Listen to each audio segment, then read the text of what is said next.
making it comfortably there, stoked by the skin of their teeth. The story of favourites taking a bit of a knock as we move on to the second group, looking for another brace as we rejoin Dave Lanning. A really tough old semi-final in the second event here at Peterborough then, with Middlesbrough, leaders of the National League, very strong at the top end. Peterborough, the home side. Poole, who have international class heat leaders, and Arena Essex, the underdogs, but with two informed riders who were successful in the Grand Slam individual event here yesterday. Let's look across the lineup on heat number 1. On the inside, Mark Fiora from Middlesbrough, an Australian signed for £10,000 from Edinburgh during the winter. A real tough, gritty campaigner. Grid 2 has Dave Allen, again a much travelled performer back with Peterborough. He's in Grid 2. Grid 3 has Kevin Smith, former England international, with Poole on the outside. Neil Middleditch, former British junior champion, spearheading Arena Essex. Here we go for heat 1 of what should be a memorable semi-final. Off into the first corner, and who will show? It is Middleditch who gets away from Arena Essex in second place. It is Kevin Smith in third place. It is Mark Fiora, and at the back it is Dave Allen. But a terrific start from Neil Middleditch, who finished third in the individual Grand Slam here on this track yesterday, and is really tightening up there behind him as Fiora comes bursting inside Smith. Middleditch in front, Smith, and now coming back into second place. In third place it is Fiora, and the action thick and fast here in heat 1.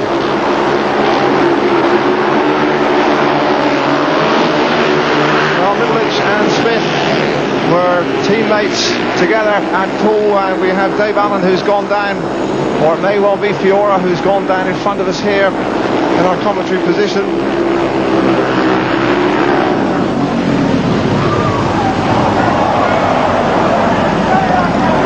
Well, let's see what happens to Mark Fiora. You can see Middleditch and Smith here battling for the lead in heat 1.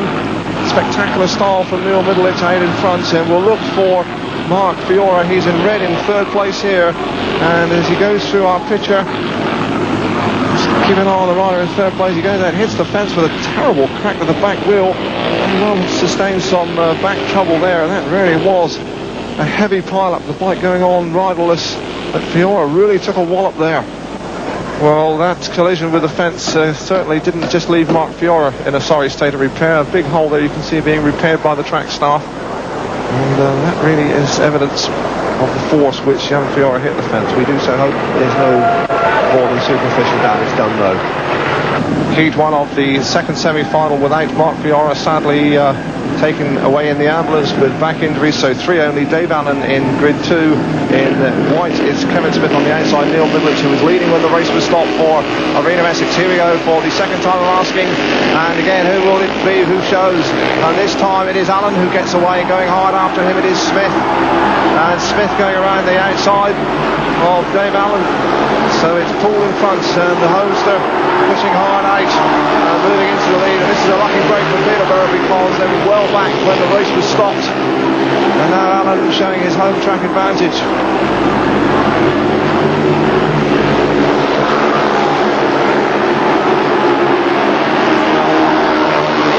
So still Dave Allen leading, showing that he knows his own way around this track, and Kevin Smith hard after him. And Smith, there was a hole there, and they are beginning to drift out. Middleditch, who can rightly feel aggrieved, he was leading when the race was stopped through no fault of his own, and Allen swinging right out wide and coming into the last lap now, with Dave Allen doing a good job, and the Peterborough fans lifting their voices towards him. Second place still Smith, third is Middleditch, and Smith trying the last despairing effort around the outside, and Allen moving across the cover and leaving a hole, and Smith might just dive through it, but Allen holds on. Super Speedway, a win for Allen. Second place was Smith, third was Middleditch. So that's an encouraging start for the home side, because Allen was way back when the race was stopped first time, and it's a fortuitous break. So a large crowd here at Walton Showgrounds, enjoying as always the fare served up in this National Fours final. It rarely lets us down. Always some interesting action, always some close calls, and some good speedway. Well, coming in replacing Mark Fiora, who was carted off after a collision with a fence. The word is he's just winded and bruised. He wants to ride, but the doctor has said no.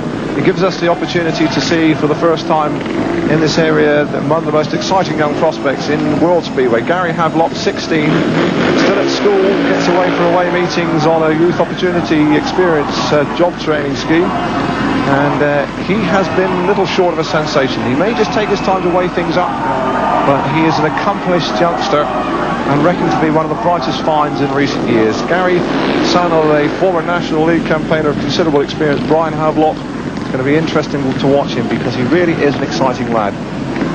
Let's look across the lineup for Heat 5 with Peterborough now leading on 7 points, Middlesbrough and Arena Essex on 6, Poole on 5. The inside in blue, it's Kevin Hawkins for the Panthers. Next to him in yellow and black, the in-form rider, very spectacular, Martin Goodwin, who won the individual side of this speed festival here at Peterborough, the Grand Slam. Martin Goodwin in grid 2 for Arena Essex in yellow. He really is a goer, this lad. Gary Havelock in red in 3, grid 3, and on the outside, Stan Bear, an overseas finalist, a really entrancing heat here in heat number 5, and away they go. And who will it be to show is on the inside, Hawkins, and Goodwin trying the outside line around him, and has he got the legs? And he gets put straight into the fence there. And well, it's going to be interesting to see what the referee makes of that, because it seemed that Goodwin was around the outside and hit the fence there, and the yellow light is on, and that's a controversial one because Goodwin, the individual winner, going around the outside. Goodwin's on his feet. Let's watch it again and watch for Martin Goodwin, because it's Hawkins on the inside of him here. Now Goodwin is clearly in the lead here. Hawkins comes around the inside, clever piece of curb riding. Now what happens here? You can see Hawkins moves him over, and as they go down the straight, he isn't the one to shut off, and he gets put into the fence and loses control of the machine, and that's a critical moment for Arena Essex. And Martin Goodwin sliding along there unhurt, but he's going to be out of the restart. Well, the drama's beginning to unfold here, because Arena Essex clearly upset by that decision. You can see Martin Goodwin on the track, the pit phone to referee David Hughes. He's been excluded. It looked, well, pretty harsh old decision. There is the referee, David Hughes, and he didn't have the view that we had, but Goodwin was left with nowhere to go, and really did well to avoid a much more serious accident. Martin, give us your version of that incident. Well, I made the start, and I was going around the first turn in front, and I drifted a bit wide, and Kevin come up the inside, but as he come up the inside and just got his front wheel in front, he just moved across to the fence and just cut my nose off, you know, point blank range. And there was just no need to do it. He could have left me a little bit of room just to be on the safe side, and so the accident wasn't caused. But no, he just straight across me and put me straight into the fence. There's just nowhere I could go. So you're pretty upset, obviously, that you've been excluded. Well, I'm upset for myself and my team, you know. I mean, it could have cost us the chance of getting through to the final. Thanks. And we pick up the action at the restart with 3 riders only, and it's Hawkins who clearly has upset the Arena Essex side and coming hard around the outside. It is Gary Havelock for Middlesbrough, and the young man who we thought might impress us is in the lead. In second place is Hawkins, in third place is Stan Bear, and Bear for Poole will attack now Hawkins. But Havelock, what a little match winner this boy could turn out to be for Middlesbrough.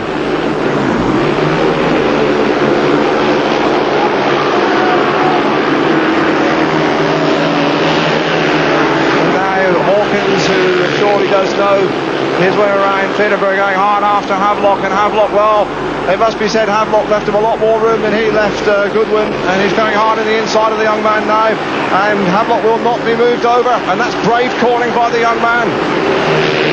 Really is a super piece of speedway, and Havelock is not to be put back, and he is really riding right out of his skin.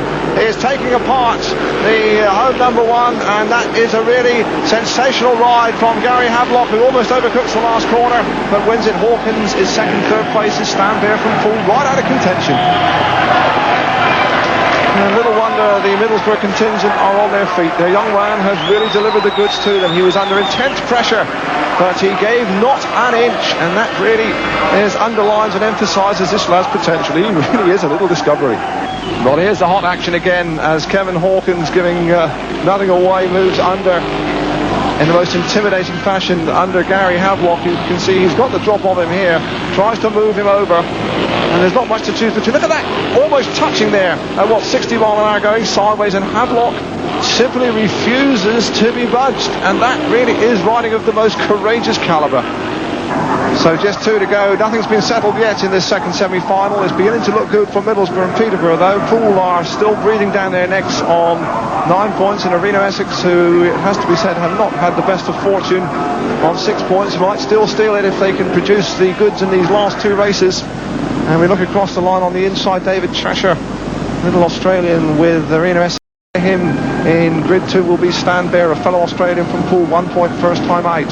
In grid 3 it will be Martin Dixon from Middlesbrough. Heartened, I've no doubt, by the inspired performance from the young reserve Gary Havelock, and on the outside it's Dave Allen, who won Heat 1 of this second semi-final for the home side Peterborough. So what's going to happen here? It could still all be in the melting pot. Looks like it's going to go to the very last corner before we know who the two qualifiers are going to be. Heat 7. Up to the corner, it looks like Cheshire has got away. Cheshire it is, but he gets scissored into the first corner and hard around the outside. It has come Dixon. Dixon leads it. In second place it's Bear. In third place it is Allen, and Cheshire at the back, who seem to make the start. Dixon this surely will take Middlesbrough into the driving seat if he can hang on here with Stan Bear in second place, and in third place Allen. And Allen, the home crowd will look to him to get up. Martin Dixon, of course, such a well-travelled and experienced competitor. And he really has been to size up Paul Walton, despite the loss of Mark Fiora. The Teessiders have shown class, as indeed they have all season in National League circles. Into the last lap with still Dixon leading. In second place Bear, in third place Allen. We're going to have a last heat decider, and all over the place there. Oh, Stan Bear has gone down, and that is a moment of high drama. He hit the fence all on his own, and he is down and stays down. And how did the other riders miss him? Dixon won it. Gift points there for Peterborough through Dave Allen. Third place was Cheshire, and Bear, who hit the fence, you can see is still down there, and he really did that all on his own. Let's watch it again. You can see Stan Bear in second place in white helmet, Dixon up front. Keep your eye on Bear now. Did he have a rush above? What did he do? He's right out here on the fence. Grabs a handful of throttle, loses the front wheel, gets it back under control, hits the fence, goes over in the most untidy heap. Dave Allen did well to miss him, as did Cheshire. As men and machines came in all directions, Dave Cheshire finding his line. And there is Stan Bear down and out. You can see Neil Middlich there, left of picture of our frame. Neil has a very special interest. Stan Bear, in fact, is a resident. He lodges with him down in Dorset. Well, the old Peterborough safety fence has really taken a hammering here. Another hole in the fence and another patchwork job by the track staff. Neil Middlich, how was Stan when he went into the ambulance? He was pretty shaken up. He's hurt his big toe of all things. You can see on his boot where it's sort of been crushed a bit. I don't know if he's broken anything, but he's got the wind knocked out of him, certainly. He's pretty poorly at the moment. Into the last heat, and it looks like Middlesbrough are certain to go through. Peterborough have got a bit of work to do through Ian Barney in blue on the inside grid. And Arena of Essex have Martin Goodwin, who miraculously picked himself up from that spectacular tumbler early on. He's on the outside. He clearly is aggrieved with a point to prove.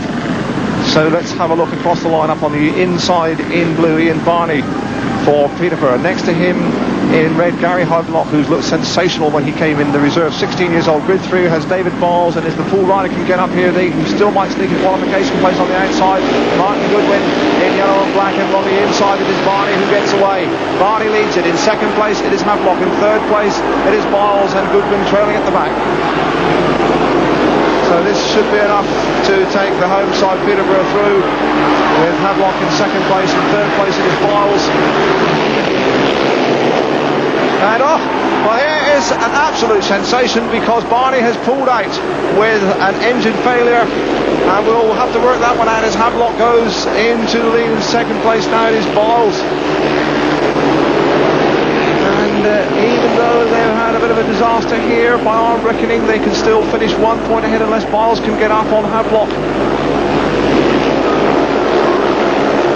Well, there is David Biles. He's got Martin Goodwin right on his tail, with Havelock in front, and unless the young Middlesbrough rider stops and does something silly, it's going to be both Middlesbrough and Peterborough going through. Peterborough really made hard work of it. They've only won one race and yet to record the last, but they're going to here with a last place engine failure from Barney. Second place here is going to be Biles. Third place is Goodwin. But drama as we thought, right until the last. By the skin of their teeth, we've got a local qualifier, Peterborough, going through along with Middlesbrough for a final, and it should be some final. What now has the final got to offer? Let's just check on the teams that have made it so far.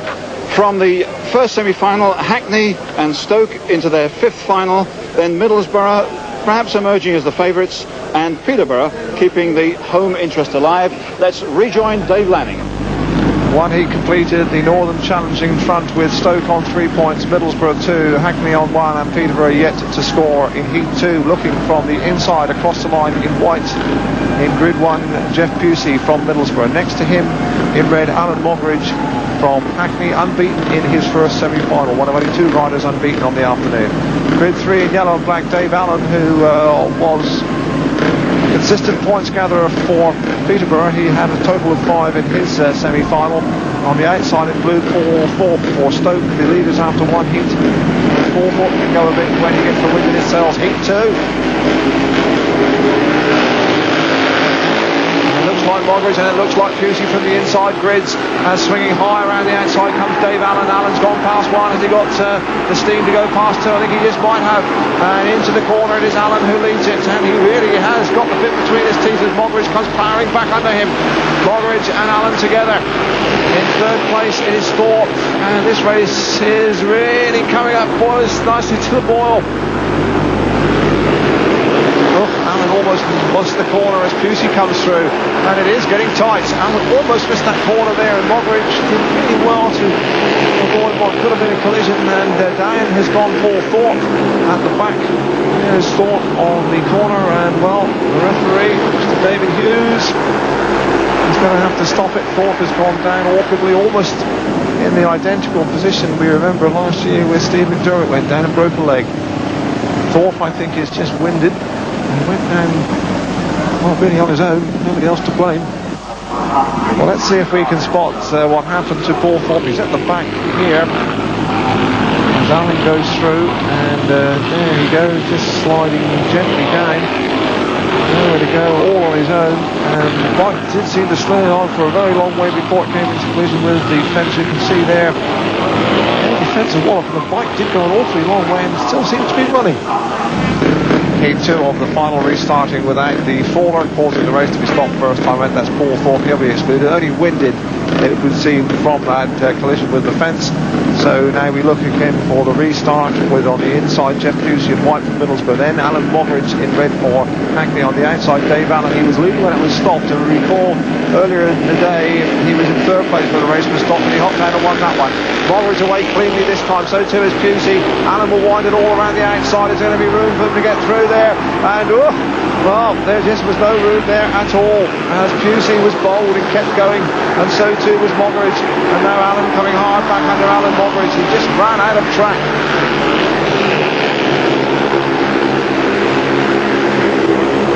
So this, it must be said, is a little bit of a surprise. Jeff Pusey, an old stager, and forgive me for saying that, but he's leading heat number 2. It must have been a temptation for Middlesbrough to bring in their young reserve. Pusey proving that he has still a bit of life in him yet, and they will be able to tighten up as Mogridge starts to challenge.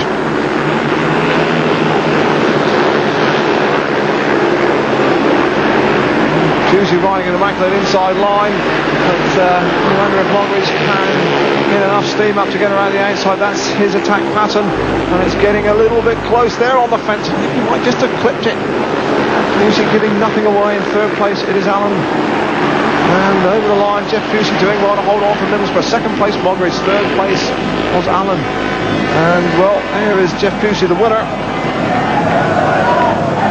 And that takes Middlesbrough into the lead. The crowd enjoying that moment, and we can speculate that fate's a funny old thing, that Dave Allen from Peterborough, who took advantage of an earlier race stoppage to win it at the second time, that time could feel a little aggrieved as the Middlesbrough fans celebrate. Well, Middlesbrough in the lead, and they play their trump card. Gary Hadlock, 16 years old, unbeaten in his semi-final, coming in for Mark Fiora. And this is a tactical ploy and a clever one by Middlesbrough. Fiora is back here encouraging his team colleagues. I think they may use Havelock, as indeed they're entitled to. Havelock on the outside here in Heat 3. Middlesbrough in the lead on 5 points. Hackney and Stoke on 3 apiece. And Peterborough the home side on 1 with some catching up to do. Heat 3, let's have a look at it on the inside. In red, Paul Bosley from Hackney. Next to him in yellow and black, Kevin Hawkins, the last in Heat 1. Grid 3 has Tom Owen, who knows all the ropes and all the tricks. Most experienced competitor. And on the outside, as Middlesbrough look to the kid to keep them in the lead here in Heat 3. And he hasn't got a good start. In fact, it's Owen. It looks like he's got away. Owen has leading it in. There's Hawkins, and here comes young Havelock. And what a super piece of cornering from him. He really is a stick of dynamite. Around the outside of Tom Owen, and Owen is shoving him out and out and out, and Havelock's having none of it. They're absolutely shoulder to shoulder. Hawkins has been left. And here comes Havelock, and he is tremendous. Look at this from the school kid. He missed the start. He came around the outside as though the rest of them were really in a different gear. And Havelock is confirming all the great things we've been saying about him and the critics have been saying for all season. And now it's getting a bit tight for second place as Hawkins produces his party piece for Peterborough, gets around the outside of Owen. And way at the back it's Bosley. And Havelock now has Kevin Hawkins right on his back wheel, and Hawkins will try to run the outside, but Havelock is stretching away and really is quite a find. Here comes Hawkins, but I think the young master has the measure of him. Super win again from Havelock. Second place was Hawkins, again doing a lot of difficult work. Third place was Tom Owen. Middlesbrough confirmed and emphasised their superiority in the most emphatic way. Well, let's have a look at a new whiz kid, and remember the name Gary Havelock on the outside here because he shows he has absolutely no fears as Tom Owen gets away with Kevin Hawkins. Watch for him just winding the throttle on, and see, he seems to find a different gear altogether. And these are really experienced top liners. He gets around the outside of first Hawkins and then Owen. Owen gives nothing away. We'll follow the action through as they come into the third corner, and Owen really moves in and tries to elbow him over there and says, "Move over, kid." And Havelock has received full broadside on, having none of that, holds his line, showing no fears at all, and we really do say a star is born. So into heat number 5, Andy Goldman with a few last minute adjustments from his team camp. Andy Goldman for Hackney. Hackney are moving up into second place now with the race win in heat number 4. Heat 5 on the inside, we have Tom Owen in blue for Stoke. Next to him, grid 2, Ian Barney. And he's in yellow and black from Peterborough. Grid 3 has Andy Goldman, who's an exciting youngster from Hackney. And on the outside into the fray for the first taste, indeed in this final, it's Steve Wilcock in his benefit year for the Teesiders. He's on the outside and he is in the white helmet colour. Middlesbrough in the lead, looking down to Wilcock. He's got broad shoulders, but he's missed the start. And up to the corner, it is Goldman who gets away. Goldman leads it in second place, it's Owen, and here comes Wilcock trying the high-wide route. Gets round one, or has he? In the lead is Goldman, and they're not giving much away out there. Well, Hackney are beginning to show their colours, and Wilcock sweeps inside Owen. Looks as though his front wheel was over the inside line. Of course, that would be foul riding if both wheels were over to his advantage. And now Wilcock closing on Goldman. He's suddenly aware he has got a Teesider right on his tail. Wilcock has hit him right around the inside. Third place is still Owen, and Barney at the back. Peterborough disappointing. Goes Barney soaring through into third place as we pick up the action, and Wilcock has switched his attack to the outside and does it successfully, and maybe he just caught him napping, and woof, right around the outside Ian Barney, and it looks like Goldman's bike is slowing here as Barney tears under him. I'm sure the bike is slowing. Can he hang on for 1 point as Wilcock wins it? Second place is Barney, third is Goldman with the bike slowing. I think he might have a puncture. He's gone down. He may well have had a puncture in the rear. That's bad luck for the Hackney Kestrel, but certainly I think it was the bike and not the man that caused the trouble there.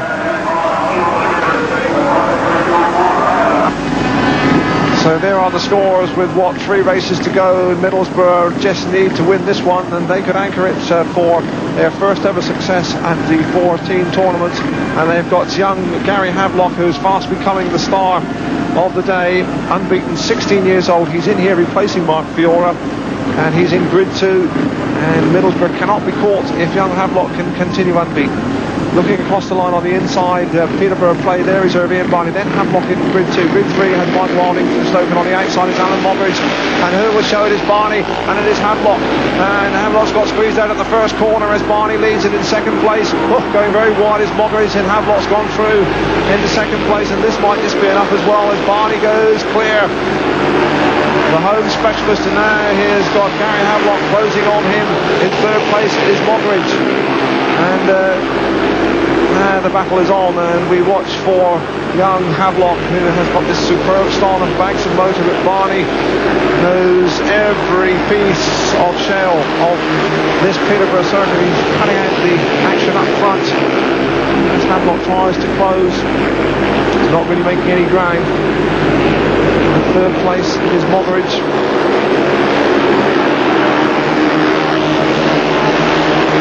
Into the last lap, it looks like Ian Barney will give Peterborough something to cheer about.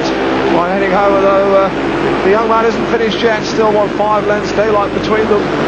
Making sure that Barney doesn't go to sleep, and round the last corner, Barney holds on, celebrating. Peterborough enjoying that moment. And Middlesbrough, with that second place, might still be caught yet, although it's looking as though it's their day. Well, there is the score, and the Middlesbrough contingents here at Peterborough are getting ready to celebrate. They know they only need 1 point from these last 2 races to win the National 14 title for the first time, and they already seem to be enjoying the moment. But funnier things have been known to happen in Speedway, and it's still technically possible for Peterborough and Hackney to draw level with them. So let's look at Heat 7. Steve Wilcock is the man for Middlesbrough in grid 2. On the inside in the yellow and black, it looks like Dave Allen on the inside in yellow and black for Peterborough. Next to him in white it's Steve Wilcock, needing just 1 point. He won his opening ride, so it should not be beyond him. Grid 3 has Paul Bosley. On the outside, Nigel Crabtree from Stoke. All eyes on Wilcock here, and he was surely guilty of tape touching. Yes, the light goes on, and we have drama because Wilcock was impatient, and the referee, Mr. David Hughes, has the white light on, so that means that Peterborough have blown one chance, and suddenly this National 4 Team Championship final is alive and buzzing. Let's watch it again and see if Wilcock is the guilty man. He's moving, does he touch? Yes, no question at all, Wilcock the guilty rider. And he's come out, and suddenly there's a whole new complexion on this final. Well, there is the light, but again it sets up a potential fairy story, because the Middlesbrough team can now bring in their reserve, and of course that's young Master Havelock, who might still have the last say in this final. On the inside here's Dave Allen, then Havelock. Grid 3 has Bosley. On the outside, Nigel Crabtree from Stoke, and off they go, and up to the corner. It looks like it's going to be Havelock in front, with Allen all over the place in second, and doing well to stay in contact with the saddle, but it's Havelock in front for the Tigers, and here comes Nigel Crabtree hard under him for Stoke, and Havelock again is not to be deterred. The boy is lacking nothing back of his belt, that's for sure. He is stretching them. He is going clear of Crabtree in third place. It is Allen at the back, it is Bosley, but it's all about this young man. And what a story we have, what a tale he'll have to tell his old dad Brian Havelock, because he came into the action so limited in his experience, but we're going to hear a lot more of this kid. He really does look like the goods, certainly the best young 16-year-old prospect I can remember in British Speedway since, well, maybe Kenny Carter and England number 1. The last lap, 380 yards to go. The celebrations, I'm sure, will be riotous and glorious as still Crabtree challenges, and in he goes hard, but Havelock isn't really where he's going to do enough. Last desperate bid from Crabtree wins it, but Havelock knows that 2 points will be enough, and Middlesbrough are the new 4-team champions. And Gary Havelock, the kid in his first season, is the lad who has carried them through. What a story, and what a moment for the youngster. I'm sure there'll be a reception committee at the pit gates, and sure enough there is, and Mark Fiora is there as well. Paul, I can't get involved, you can see him on the right of the pitches, but there are the celebration